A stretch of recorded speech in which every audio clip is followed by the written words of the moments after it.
Frost rimes the inside of single-pane windows. Door latches freeze white, with blown snow packed tight into every crack. United States Signal Service stations on the northern plains record temperatures down to -40 degrees Fahrenheit, with reports from Montana as low as -60 degrees during the 1886 to 87 cold waves. Snow on open range lies drifted to chest height. In cuts and against buildings, it reaches roof eaves. Most first-wave homestead cabins use one grade-level door cut into 6 to 8-inch log walls or sod blocks, opening directly onto the yard. A smaller number of later houses add enclosed porches, storm sheds, and raised inner entries. Some even stack a short, outward-swinging snow door in front of a higher, inward-opening main door. By spring, county tax rolls and ranch ledgers will show who dug out through windows and roof hatches and who simply opened a door. A sod roof sweats meltwater in March. A single plank door sits at grade, mud chink jams already cracking from the first freeze-thaw cycles. Northern Great Plains, 1879 to 1884. Scattered claims in Dakota Territory and eastern Montana. The Homestead Act of 1862 opens federal land to settlers who can prove 5 years of residence and improvement. Railroads push west, carrying lumber, hardware, and families. Depots spring up every 20 to 30 miles along the lines. From these depots, wagons haul supplies to claims scattered across the grassland. Most first dwellings are sod houses or quick log cabins. Sod houses dominate where timber is scarce. Blocks are cut from virgin prairie, roots still binding the earth. Typical dimensions run 2 feet long, 1 foot wide, 4 inches thick. Walls rise in running bond, like brick, stacked to 24 or 36 inches total thickness. Interior surfaces are sometimes plastered with clay mixed from creek banks. Roofs use rough poles laid across the walls, then boards if available, then more sod. The result is heavy, dark, and prone to dripping in warm spells. Log cabins appear where river bottoms and coulees provide cottonwood or pine. Trees are felled, limbed, and skidded to the building site. Logs run 6 to 8 inches in diameter, notched at corners using simple saddle joints. Gaps between logs are chinked with mud, lime, or moss stuffed tight. Roofs follow the same pattern as sod houses: poles, boards, earth. Doorways are usually cut on the south or east wall for light and passive solar gain. Sills are set at or only slightly above grade to avoid the labor of building steps. Doors themselves are slabs of rough boards, sometimes Z-braced, hung on strap hinges bought at the depot or forged locally. A simple latch, wooden bar or iron thumb latch, secures the door from inside. Total door size averages 3 feet wide by 6 feet 6 inches tall. Agricultural bulletins and settlement manuals emphasize getting a roof and door up before frost.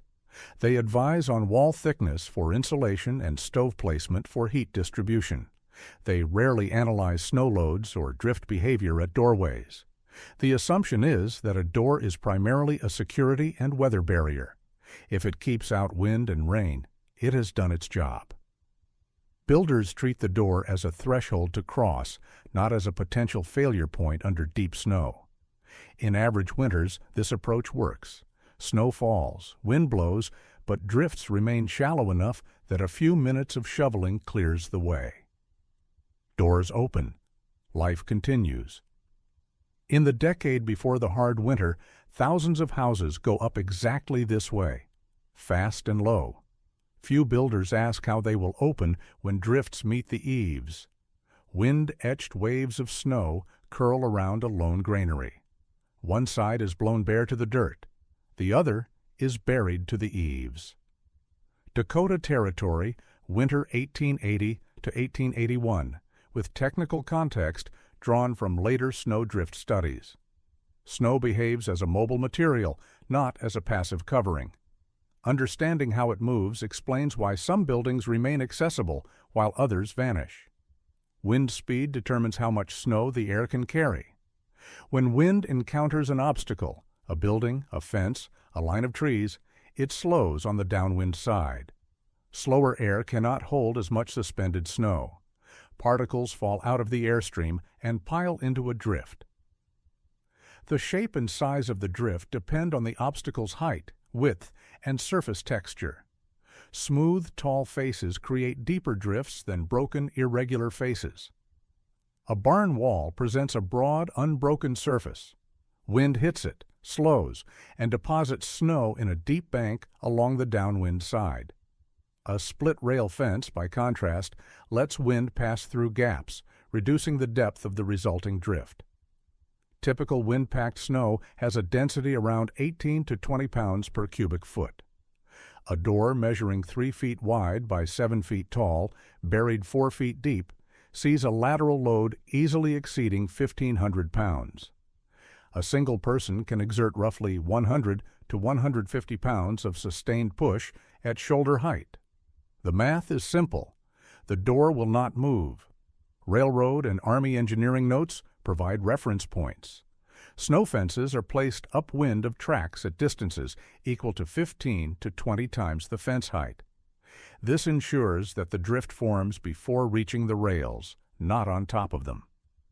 Cuts and embankments are documented with observed drift shapes.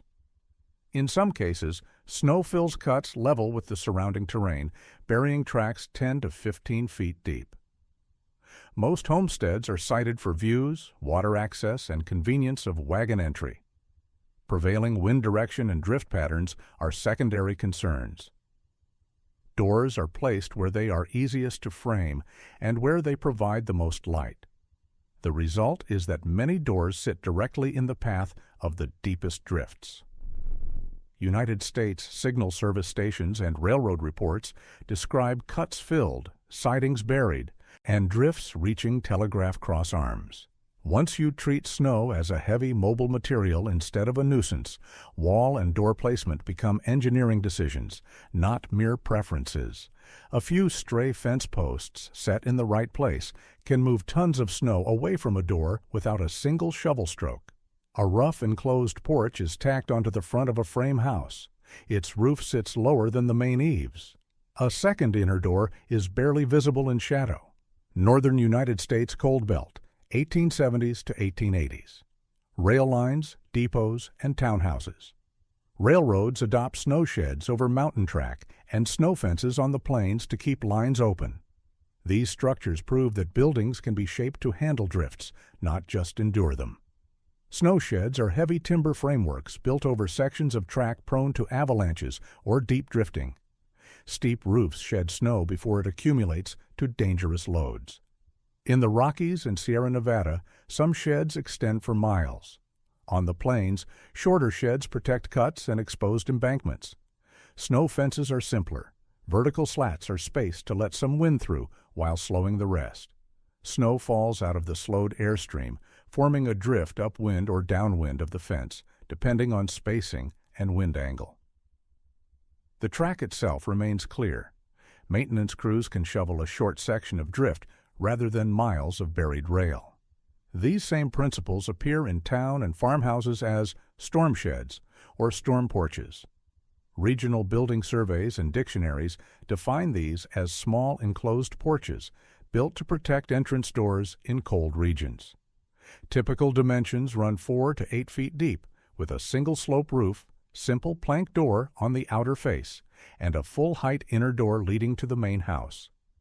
The outer door opens to the weather. The inner door opens to warmth. Between them is a buffer space where snow can accumulate without reaching the living area. Cold air entering when the outer door opens does not immediately flood the main room. Heat loss is reduced. Fuel consumption drops. Similar ideas appear as vestibules and double-door entries in town buildings. Depots, post offices, and churches often have small entry rooms with 2 doors. These create an airlock for both heat and snow. During storms, the outer door may be blocked by drifts, but the inner door remains clear because the drift stops at the outer threshold, not the inner one. These features are more common in established villages and along rail corridors. Isolated sod houses and first-wave log cabins often lack them, either for cost or because builders have not yet seen their value. Pattern books and construction manuals rarely illustrate them in detail. They appear as later additions, grafted onto houses after a hard winter, makes the need obvious. The frontier already has the parts for a door-over-door system. They simply have not all been bolted together on the average homestead yet. Iron strap hinges groan as someone shoves against a door. It moves half an inch, then stops. The latch seam is filled with ice. Dakota and Montana claims typical storms 1882 to 1885. A standard homestead door consists of vertical boards, usually 1 inch thick, held together by horizontal Z-braces on the interior face. The frame is notched into log walls or anchored in sod with stakes and nails. Strap hinges, either bought or forged, are bolted or spiked through the door and frame. A thumb latch or wooden bar secures the door from inside. Most doors open outward. This keeps rain from pooling at the threshold and makes the door harder to force from outside. In heavy snow, outward opening doors act as stoppers. The door presses against the drift. The drift resists. The door does not move. Some doors open inward. This protects the hinges from weather, but creates a different problem. Snow packs into the gap between door and jamb. When the occupant tries to open the door, the packed snow acts as a wedge, preventing even slight movement. Sills are set at or near grade to avoid building steps. This simplifies construction, but places the bottom of the door at the same level as accumulating snow. Drifts meet the door directly. There is no vertical margin. Wind-packed snow at 18 to 20 pounds per cubic foot creates enormous lateral loads. A door buried 4 feet deep under a 6-foot drift sees over 1,500 pounds of force pressing inward or blocking outward swing. A person can push with about 150 pounds of sustained force at shoulder height. The door will not budge. Clearing the door requires shoveling from outside or tunneling from inside. Cubic feet of snow must be moved to create a person-width trench 6 to 8 feet long. At minus 20 degrees Fahrenheit, this takes hours. Each hour spent digging is an hour not spent hauling water, feeding stock, or gathering firewood. Energy is finite. Calories burned on one task are unavailable for another. Homestead and ranch recollections describe exiting through roofs or windows in severe storms, not via the front door. Some families cut new openings in walls or dug tunnels from basements to reach barns. These improvised solutions work, but consume time and energy that could be spent on other survival tasks. Designing the door as a security barrier without considering snow turns it into a plug. Strength without clearance equals entrapment. A door that weighs 60 pounds can be held shut by several thousand pounds of drifted snow. A line of slatted snow fence stands half-buried out on open prairie. The track behind it sits on a swept, wind-scoured bench. Northern Plains Rail Lines and Ranch Country, 1880 to 1886. Railroads manage snow through calculated infrastructure. Snow fences are placed upwind at distances derived from observed drift behavior. Typical placement is 15 to 20 times the fence height. A 4-foot fence sits 60 to 80 feet upwind of the track. This ensures the drift forms before reaching the rails. Fence construction is simple. Posts are driven or set in holes every 8 to 10 feet. Horizontal rails connect the posts.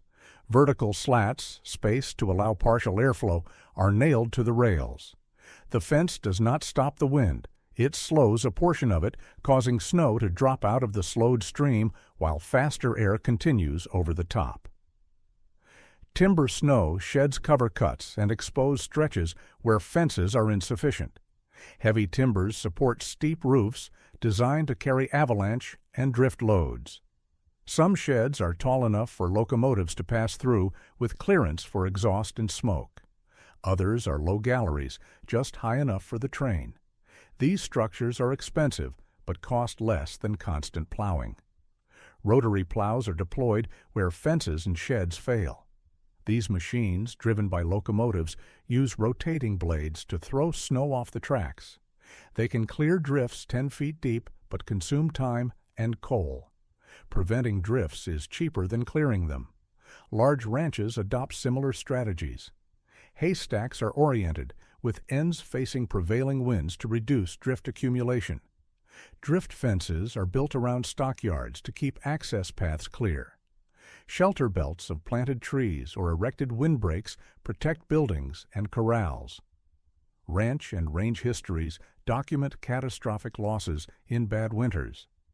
The winter of 1886 to 1887, known as the hard winter or big die-up, sees stock losses of 50 to 90% in some ranges. Shipping and tax records show both the losses and the subsequent consolidation of operations. Only outfits that can afford better facilities survive.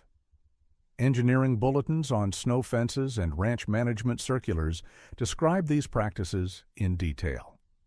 The logic is explicit. Snow moves predictably. Structures can steer it. Once institutions recognize this, they stop fighting snow everywhere and start diverting it. Sophisticated drift control exists for rail and stock. Very little of that thinking has yet reached ordinary house design. A few dollars in fence posts can move more snow than a week of digging. A sod bank is piled deliberately against the lower log courses of a cabin, leaving only the door and a small window exposed. Northern Plains Homesteads, 1883 to 1886. Sod house practice includes banking walls with additional sod to improve insulation and reduce drafts. This bank sometimes extends into a low ramp up to the door, creating a gentle slope instead of a step. Small added structures appear as lean-to sheds over doors, enclosed porches with simple board roofs, and short mudrooms grafted onto log houses. Typical construction uses split poles or 2x4 framing. Walls are sheathed in vertical boards or horizontal planks. Roofs are made from boards covered with tar paper and earth. Simple floors are set a step lower than the main interior, using packed earth or rough planks. These porches provide multiple benefits. Wind infiltration is reduced. The main room stays warmer. Occupants have a place to knock off snow and store boots, coats, and tools. The porch acts as a buffer, keeping cold air out of the living space. Wall thickness in these porches varies. Some are single board thickness, others use double walls with sawdust or straw insulation between. Roofs are tied into the main eave or set slightly below it. The goal is to create an enclosed, unheated space that moderates temperature and blocks wind. If the only door remains at grade and under the main drift line, both shed and porch can still be overwhelmed in a major storm. Snow fills the porch to the roof. The door, though sheltered, is still buried. The fundamental geometry problem, door height versus drift height, is not fully addressed. Regional building surveys note storm porches as secondary, later additions on early homesteads. Photographs show small bump outs on the windward sides of houses, often with a single outer door and a second door behind it. These are improvements, but incremental ones. Benefits are real. Fuel consumption drops. Comfort increases. Doors are easier to clear after moderate storms. But the system still has limits. When storm frequency and total snowfall increase beyond historical norms, porches at grade can be completely buried. No oral account describes a shed alone solving deep drift entrapment. Even with a roof over it, a low door is still in the path of the deepest snow. A winter photograph of a house shows an enclosed entry bump out. A smaller outer door is visible in the drift. Through its shadow, a taller door stands behind. Plains and Midwest Cold Belt, 1870s to 1890s, synthesizing practices. The door-over-door configuration draws from known elements: storm porches with outer and inner doors, barns with high and low doors for different loading conditions, and coal sheds with vertically offset access for seasonal use. The practical configuration for deep drift country combines these into a deliberate system. A short outward swinging snow door is mounted higher than grade, set into a small entry crib. A full-height, inward-opening main door is set higher still behind that crib. The snow door is designed to be buried. The main door is designed to remain clear. Construction specifics. The entry crib measures 4 to 6 feet deep, matching standard doorway width, plus framing. In log districts, walls are made from short log courses, notched into the main wall. In plank districts, stud frames are sheathed in boards. The roof is tied into the main eave with enough pitch to shed snow. The outer snow door stands 3 to 4 feet high. It is built from robust Z-braced planks. Strap hinges are fastened through posts with bolts or pegs. The bottom edge sits 10 to 16 inches above summer ground level. This places the door above typical drift lines for average winters, but within reach when deeper snow comes. The inner door threshold is set 1 log course or 10 to 18 inches higher than the outer door bottom, aligned with the main floor height inside the cabin. This door is full height, 6 to 7 feet, and swings inward. It can be barred from inside with a wooden beam or iron latch. Hardware and joinery use heavy strap hinges, through bolted or pegged. Frames are tight fit to reduce drafts. The outer door can be braced from inside the crib with a simple bar to resist wind pressure when the crib fills with snow. Mechanical function. The outer door concentrates force on a small section of drift. Opening it even a few inches fractures the packed face. The inner door remains operable into the entry space long after the outer door is snowbound. Occupants can work from a protected cell rather than directly from the main room or yard. A difference of 12 to 24 inches in door height can decide whether a family starts the day shoveling or cooking. A notebook sits on a table. 3 columns are labeled. Each has rough tallies of hours and cords. Reconstructed model homestead using 1880 conditions. 3 entry configurations are compared: a single grade-level door under the eave, an enclosed storm porch with door still at grade, and a storm porch with raised inner entry and short outer snow door. Drift assumptions are based on hard winter accounts. Major storms produce 4 to 6 foot drifts against windward walls. In severe winters, 3 to 5 such events occur per season. In extreme winters, the number doubles. Time to reclaim each door type is estimated. For a single grade-level door buried 4 feet deep, the snow volume in front measures roughly 180 cubic feet, a trench 3 feet wide, 6 feet long, and 10 feet high at the peak. One person with a coal shovel can move this snow in 4 to 6 hours at moderate temperatures. At -20 degrees Fahrenheit, the time doubles. For a storm porch with door still at grade, the volume is reduced by the porch's buffer effect. The outer door catches some snow, but the main door still sits at drift level. Clearing time drops to 2 to 3 hours per event. For a door-over-door configuration with a snow fence upwind, the outer door is designed to be buried. The inner door remains above the drift crest. Clearing involves opening the inner door into the crib, shoveling a confined volume, and using the outer door as a lever to fracture the packed snow.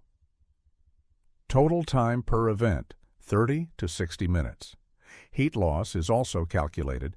Each time a door is opened, warm air escapes. A single grade-level door, left open during long digging sessions, loses room temperature rapidly. Reheating costs fuel. Over a season, this adds up to multiple cords of wood or tons of coal. Door open minutes are tallied. A grade-level door may be open for cumulative hours during a season.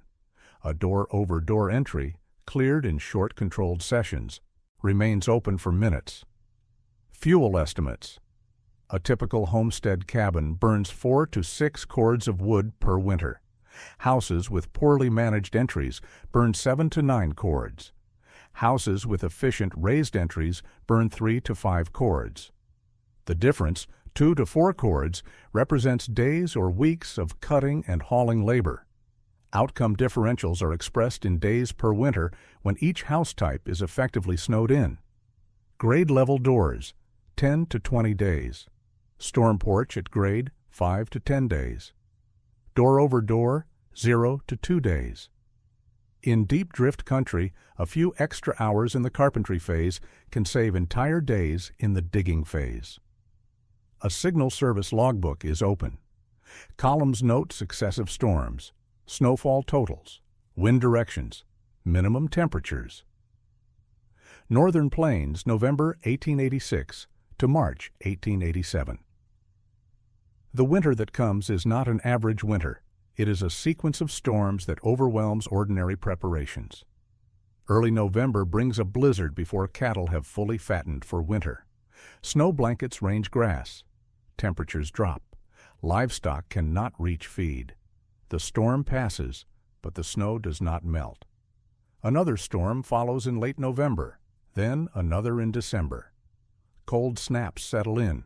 Signal service stations record temperatures near -40 degrees Fahrenheit at multiple locations. Reports from Montana valleys note readings near -60 degrees. These are not overnight lows that moderate by noon. They are sustained cold that lasts for days.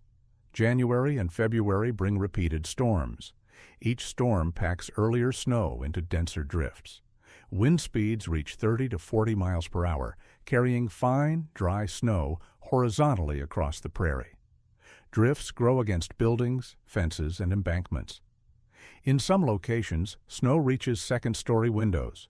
In cuts and coulees, it fills level with surrounding terrain. Transport impacts are severe. Wagon roads close. Some routes remain impassable for weeks. Freight that normally takes 2 days takes 10. Supplies do not reach isolated claims on schedule. Mail delivery stops in some districts. Railroads rely on snowplows and sheds to keep critical segments open. Lines without adequate winter infrastructure suspend service entirely. Livestock exposure is catastrophic. Cattle in the open cannot reach grass under hard-packed snow. Haystacks are buried or inaccessible. Stock trains carrying feed are delayed or canceled.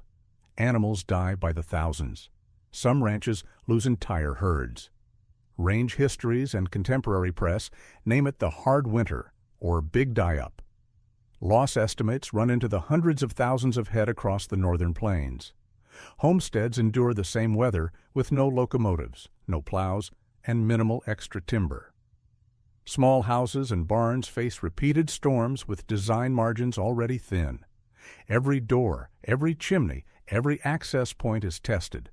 Wells freeze, springs are buried, water must be melted from snow.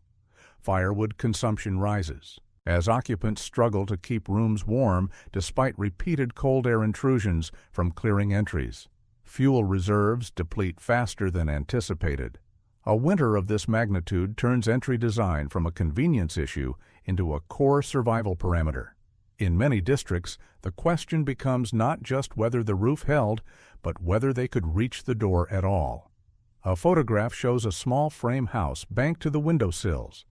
A ladder leans from the roof peak down into a narrow trench. Selected ranches and claims, Dakota and Montana, January to February 1887. Problem cases are documented in local histories and later surveys. Cabins and houses reported as snowed under have entries buried to the lintel. Chimneys are partially blocked. Family members dig from inside to reach daylight. In some cases, occupants haul water and firewood through roof openings or loft windows because ground-level doors are unusable for days or weeks. Accounts describe tunneling from inside through packed snow to reach barns and wells. The work is exhausting. Snow inside the tunnel must be moved somewhere. It is piled in the main room or thrown out through openings higher on the wall. The tunnel must be shored to prevent collapse. Each storm requires re-clearing. Contrasting cases appear in the same districts. Houses documented with enclosed winter porches and raised entries maintain access with shorter, shallower trenches. Photographs show the porch almost buried, but a small cleared opening at a higher inner door. Reports from towns describe depots and section houses where double-door entries and enclosed porches keep traffic moving despite waist-deep drifts. Technical comparison reveals patterns. Houses oriented with main walls perpendicular to prevailing winds see deeper drifts on windward faces. Houses with upwind fences or outbuildings experience reduced drifting at the door. Door height above grade is critical. A threshold 10 inches higher than grade remains clear when a grade-level door is buried. Existence of any double-door arrangement improves outcomes. Even a simple storm porch with both doors at grade reduces clearing time. A porch with a raised inner door performs better still. The best outcomes are recorded where snow fences, raised entries, and double doors are combined. Public structures fare well. Town halls, schools, and churches built with enclosed vestibules allow traffic despite heavy drifts. These buildings often have steps leading to main doors that sit several feet above grade. The steps are buried, but the doors remain accessible. Architectural surveys and archival photos are used to infer door positions from visible drift lines. Where snow reaches window sills but doors are clear, raised thresholds are evident. Where drifts meet eaves and no trenches visible, grade-level doors are assumed. Under identical snow and temperatures, a difference of one log course at the threshold separated houses that disappeared from those that remained operable. A simple plan view and cross-section are laid out. Building A has a single door under the eave. Building B has a storm shed, snow fence, and raised inner door. Technical reconstruction of a single storm event, Northern Plains, based on January 1887 conditions. The storm progresses hour by hour. Wind blows from the northwest at 30 to 40 miles per hour. Fine, dry snow is carried near continuously for 24 hours. Initial drifts form along fences and outbuildings. Wind slows behind these obstacles. Snow falls from the slowed air. As the storm continues, drifts grow. Secondary drifts form at building faces. Wind accelerates over roofs, creating scour zones on roofs and lee eddies at walls. House A has a standard entry, a single door under the eave, sill at grade. The drift grows directly against the wall and door. By mid-storm, snow reaches window sills. By end, it meets the eave. The door is fully embedded. Total snow volume in front measures several cubic yards. The door cannot be opened from inside. The occupant must exit through a window or loft, then tunnel back to the door from outside. House B has a door-over-door configuration. A snow fence stands 40 to 60 feet upwind. The fence captures a portion of the drift. The main drift crest forms there, not at the building wall. The storm shed face develops a secondary drift. The inner wall sees reduced buildup. The outer snow door experiences localized load. The inner door remains free into a partly filled shed. Occupant procedures differ. In House A, attempts to open the door fail. Work shifts to loft or window egress, followed by exterior tunneling. Hours are consumed. In House B, the inner door opens into the shed. Occupants shovel a manageable volume, a few cubic feet, and use the outer door as a lever to fracture the drift, opening a narrow trench. Total time, under an hour. Modern snowdrift engineering data validate the reconstructed drift shapes. Wind speed, fetch length, obstacle height, and surface roughness determine drift size and location. The geometry is predictable. Given the same storm energy, House B's design transforms a potential full entrapment into a short maintenance task. In a winter noted for killing cattle by the tens of thousands, the decisive advantage at the house is not thicker walls, but a better placed, better backed door. A later farmhouse photograph shows a substantial enclosed porch on the windward side. Steps lead to a higher main door. Small windows are tucked under a deep eave. Northern Plains and Upper Midwest, 1890 to 1910. The hard winter contributes to bankruptcies and consolidation. Open-range operations give way to fenced, infrastructure-heavy ranches. Capital investment shifts toward more substantial barns, sheds, and house modifications targeted at winter survival. Building patterns change.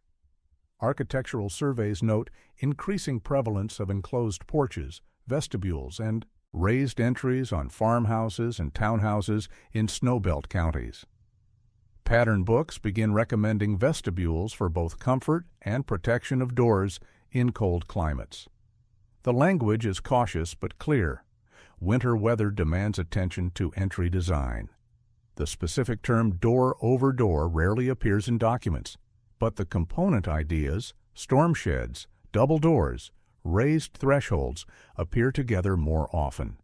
Surveys describe porches as additions made after severe winters or modifications for cold region use. The practice becomes common without being formally named. Dictionary and survey entries define storm shed as a small enclosed porch erected to protect an entrance door in cold weather. The definition is simple, practical, and widespread. It appears in regional architectural glossaries and vernacular building studies. By the early 20th century, storm porches are standard features in cold regions, not exceptions. Farmstead studies document porch additions with approximate dates. Many are added between 1890 and 1900, shortly after the hard winter. Later houses incorporate porches from the start. The lesson has been absorbed. Ranching changes are parallel. Better hay storage, drift fences around stockyards, and improved barn access all reflect lessons from 1886 to 1887. Outfits that survive are those that can afford infrastructure. Smaller operations fold or sell to larger ones. Experience from hard winters moves what were once ad hoc or exceptional designs into quiet standard practice. The transition is not dramatic, it is incremental, documented in building surveys and tax records. Houses built in 1875 lack porches. Houses built in 1900 have them. The shift is clear. Within a generation, the houses that ignore door geometry are the exceptions, not the rule.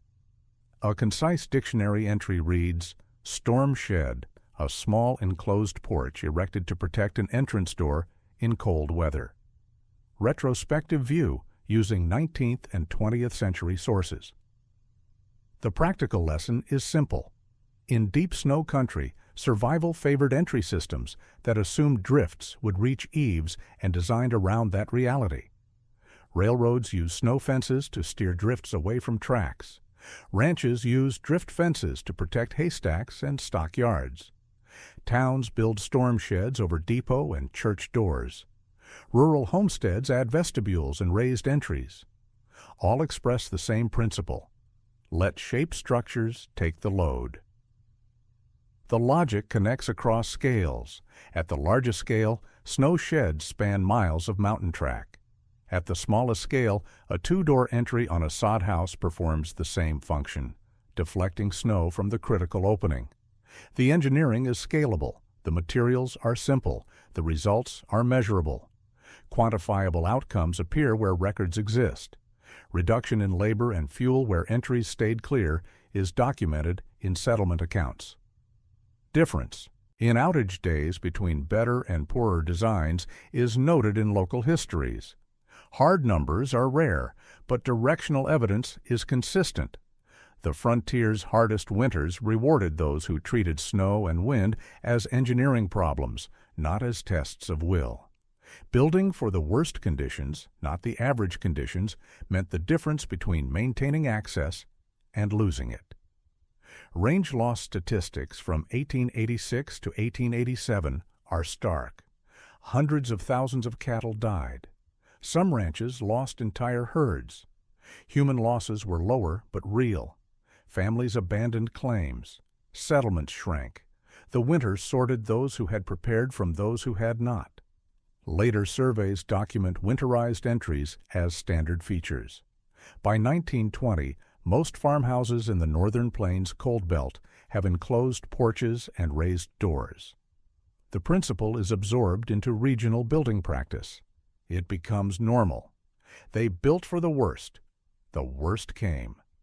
What remained in the record is simple: doors that opened and doors that did not.